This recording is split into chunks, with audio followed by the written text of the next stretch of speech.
Olá, me chamo Gisele Alves, sou psicopedagoga e neuropedagoga e vim aqui trazer hoje para vocês sobre o curso de mediação escolar. Nós vamos adentrar aí no módulo 1 sobre a importância e a função do mediador escolar. Vamos lá? Bom, nós temos aí, a primeira questão: o que é a mediação escolar? Como que esse mediador atua? Qual a função dele, Qual a função dentro de sala? Como que ele exerce? Como ele atua exatamente? Então vamos lá, a mediação escolar ocorre através da inclusão, onde a criança necessita de um professor de apoio que faça intervenção no processo de aprendizagem. Bom, e aí quando surgiu, esse mediador? Ele despontou a necessidade de um acompanhamento singular do aluno dentro da classe, o que difere do atendimento educacional especializado, que é feito dentro de sala de recursos multifuncionais e em contraturno segundo a lei. Muita gente me pergunta, Gisele, qual a diferença do mediador escolar para o professor de apoio? O mediador escolar ele vai atuar única e exclusivamente dentro da sala de aula, na classe regular, com demais crianças, não só aquela que possui transtorno de aprendizagem, mas como as demais crianças, nesse processo mediando a aprendizagem, ou seja, readaptando os conteúdos para essa criança. Já a sala de recursos multifuncionais, o profissional fica somente na sala de recursos, onde a criança, em contraturno, vai até essa sala de recursos para obter os conteúdos pedagógicos necessários, tá? Então, o mediador escolar, ele só vai atuar dentro da classe e também no recreio, fazendo o processo de integração com a criança, na recreação, enfim. Bom, e quem é esse profissional, O que faz o mediador? Como que ele atua? O mediador é um profissional que deve ser capacitado para tal função, Como a gente vê aí em demasia, são profissionais sendo solicitados para atuar como mediador, profissionais que não são capacitados. Bom, não existe a profissão regulamentada propriamente dita, Geralmente contratam profissionais capacitados em educação especial para exercer tal função. E muitas das vezes o professor auxiliar dentro de sala, aquele professor, tem o professor regente, tem o professor auxiliar. O professor auxiliar, muitas das vezes, ele faz esse trabalho de mediação, Mas eu acho que tem que ter algo a mais, Esse profissional ele tem que estar capacitado para atuar na mediação, porque a mediação não é tão simples assim, O profissional ele precisa conhecer quem é essa criança, como que esse cérebro aprende, Quais são as capacidades, as habilidades dessa criança, quais as ferramentas eu posso trazer para auxiliar essa criança no seu processo de aprendizagem. Então, nós temos aí, devido a uma exigência do aprofundamento teórico e prático, foram criados alguns cursos para capacitar os profissionais a trabalharem com a mediação, pois esse profissional necessita aprofundar mais seus conhecimentos a fim de entender os aspectos pedagógicos, cognitivos e comportamentais exigidos da criança.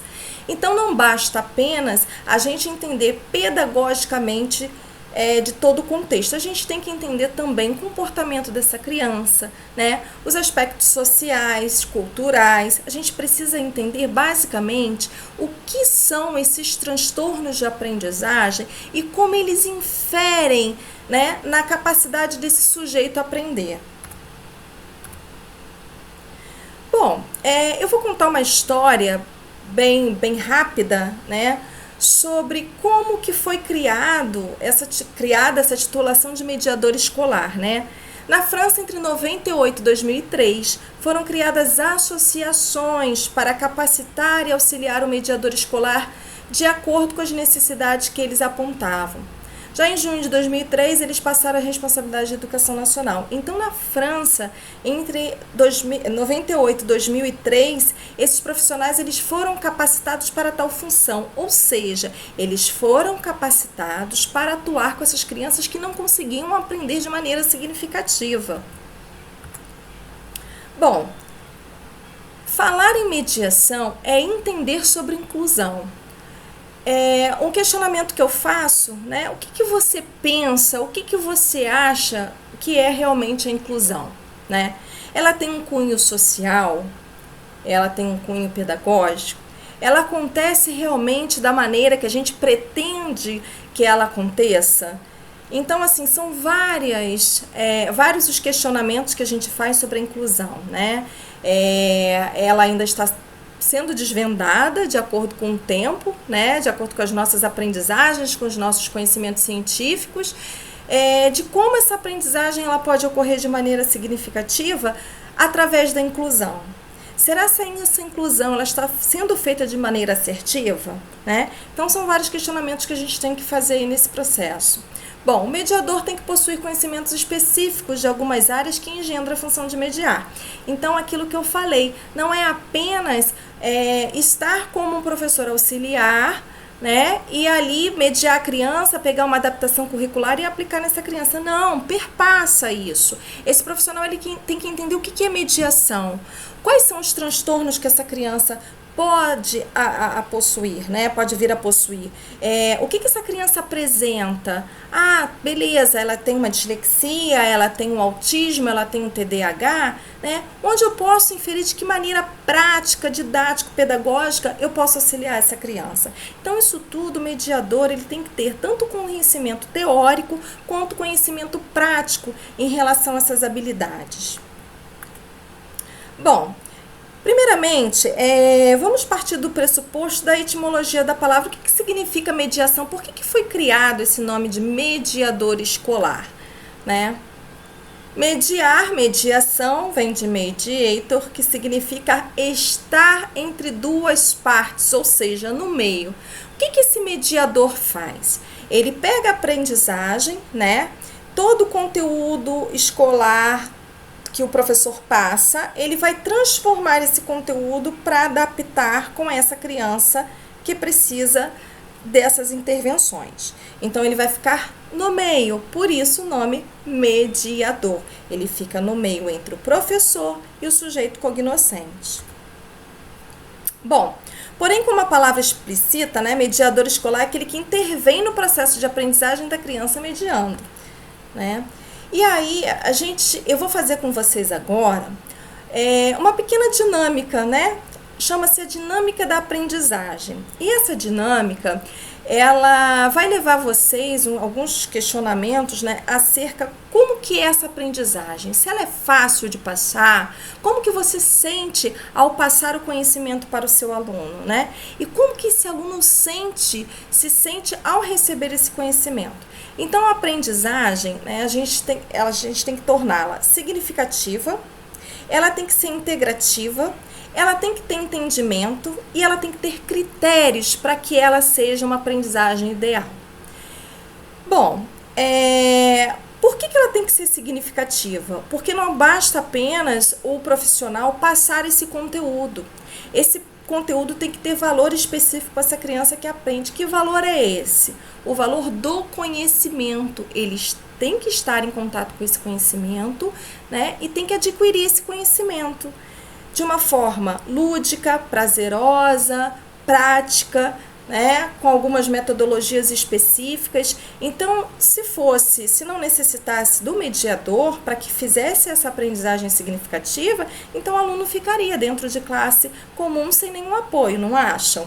Então, assim, essa aprendizagem ela tem que ser de maneira significativa, sim, para esse mediado. Ela é uma ferramenta delicada que transmite e integra um mundo novo. Tudo que é novo para a gente causa um pouco de ansiedade, né? Um pouco de medo, um pouco de receio. Então, essa aprendizagem que ela é passada para essa criança, né? Para esse adolescente, ela é recebida por ele de uma maneira muito assim, digamos que um pouquinho de medo, um pouquinho de receio, porque é algo novo, né? Então, a gente tem que passar essa aprendizagem de maneira sucinta, de maneira delicada, cuidadosa, para que esse aprendente ele receba essa aprendizagem de uma maneira muito significativa, né? E ele consiga absorver essa aprendizagem. Um dos pontos principais que eu sempre, eu sempre produzo, né, essa fala é a seguinte: a aprendizagem ela tem que ser desejosa. O sujeito cognoscente, que é aquele sujeito que aprende, ele tem que ter desejo para receber essa aprendizagem, né? Porque se essa aprendizagem não for desejosa, ele vai largar de mão, né? Ele não vai querer ter essa aprendizagem. Então acaba que ela, por mais criteriosa, por mais valiosa que seja passada pelo profissional, essa criança, esse adolescente não vai receber essa aprendizagem de uma maneira, digamos assim, significativa, né? De uma maneira prazerosa, de uma maneira que ele vá aprender. Então, ele tem que entender, esse mediador ele tem que entender o corpo do mediado, né? Como que esse mediado recebe, como que ele passa essa aprendizagem, como ele recebe essa aprendizagem. Então, assim, vou resumir para entender. Bom, eu sou a criança, né? O meu mediador está passando a aprendizagem para mim. Eu, quanto criança, vou receber essa aprendizagem, né, de uma maneira como? Eu vou sentir um pouquinho de medo, é novo, mas eu vou tentar interagir com essa aprendizagem. Já o mediado, ele tem que ter uma cautela, um cuidado de entender como que eu vou receber essa aprendizagem. Como que eu vou aprender? É fácil? Não, não é fácil.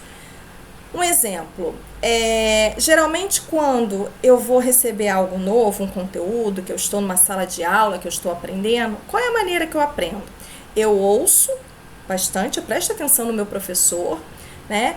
Eu vejo o conteúdo e muitas das vezes eu anoto, para poder não esquecer aqueles tópicos. Então, o meu tipo de aprendizagem é visual, auditiva e sinestésica, porque eu escrevo para poder fixar essa aprendizagem. Então, esse é um ponto principal que o mediador tem que entender dessa criança. Como que ela aprende? De que maneira ela aprende com facilidade? Então, já sabendo dessa dicasinha, né, como que meu aluno vai aprender, eu já posso criar ferramentas que facilitem esse processo.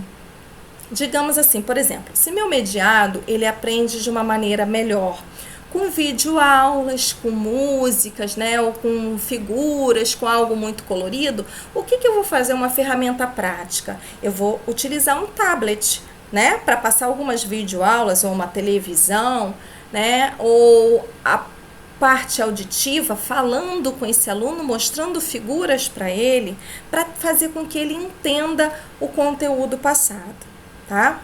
Bom, o mediado irá recebê-la com medo, novidade, dificuldade e aceitação, para que essa aprendizagem seja internalizada e, de certa forma, externalizada, né?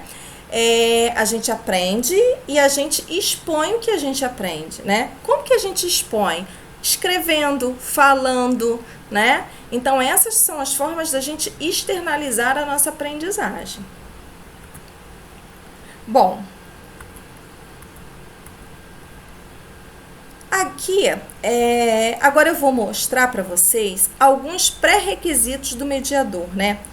O que esse mediador precisa saber para mediar essa criança? Vamos lá. Sabendo que a mediação escolar não possui bases teóricas específicas da função e profissão, portanto, busca-se uma fundamentação teórica em áreas da educação especial, práticas pedagógicas e aprofundamento de outras disciplinas que vinculam entre a saúde e a educação.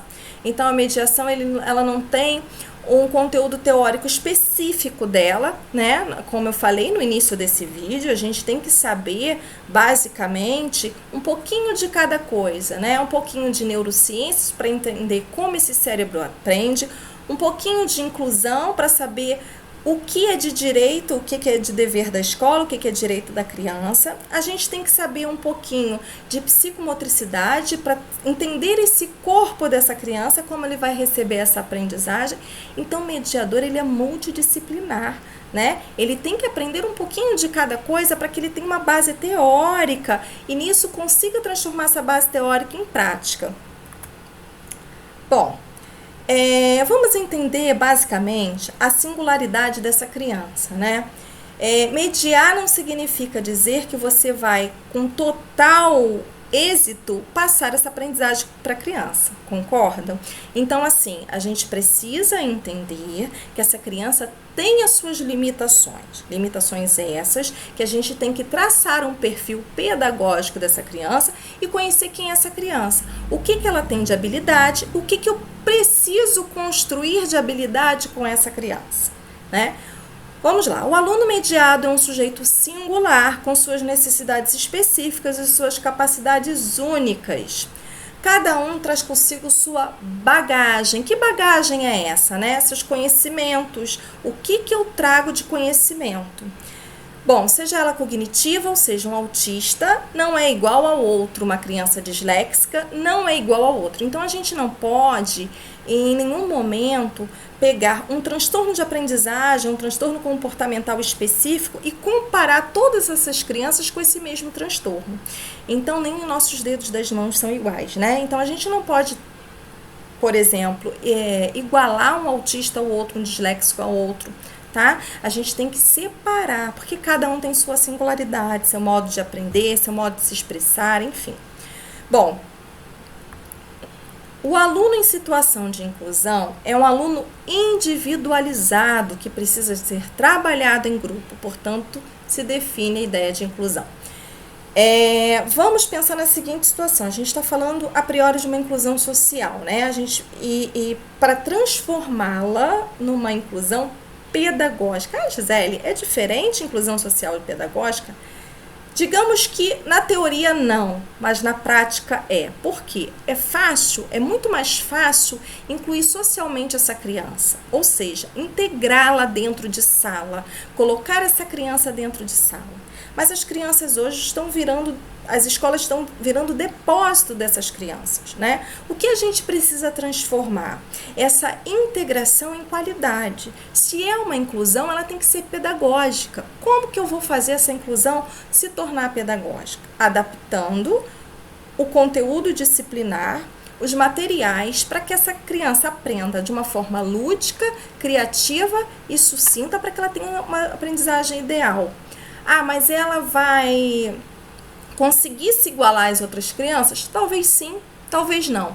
Depende do contexto de cada um, da singularidade de cada um, da particularidade de cada um e o que cada criança traz consigo em seu transtorno, né?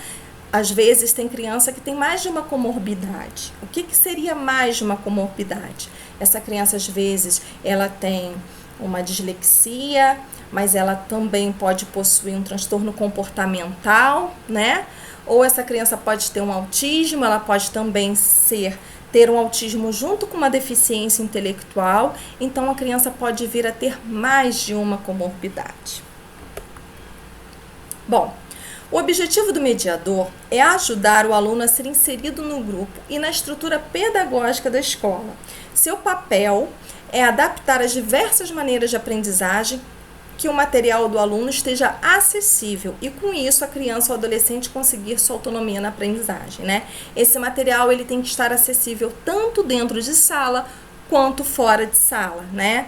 Nos seus deveres de casa, nas suas atividades quando são passadas. Então esse material tem que ser muito lúdico, como eu falei anteriormente, muito criativo, muito didático, para que essa criança ela consiga executar de uma maneira, né, bem produtiva. Bom, o que o mediado deve saber? Conhecer sobre o cérebro do aprendente. O que o mediador deve saber? Conhecer sobre o cérebro do aprendente, entender sobre os transtornos de aprendizagem, as síndromes, entender o porquê a criança usa determinado medicamento, entender os direitos da criança mediada e os deveres da escola e do mediador, né? Entender seu papel quanto mediador, desenvolver o P e o PDI, mesmo que a escola não permita fazer, porém é necessário aprender. Um questionamento muito grande que é feito, né, é o seguinte: Gisele, o mediador, ele elabora o PEI? Ele elabora o PDI?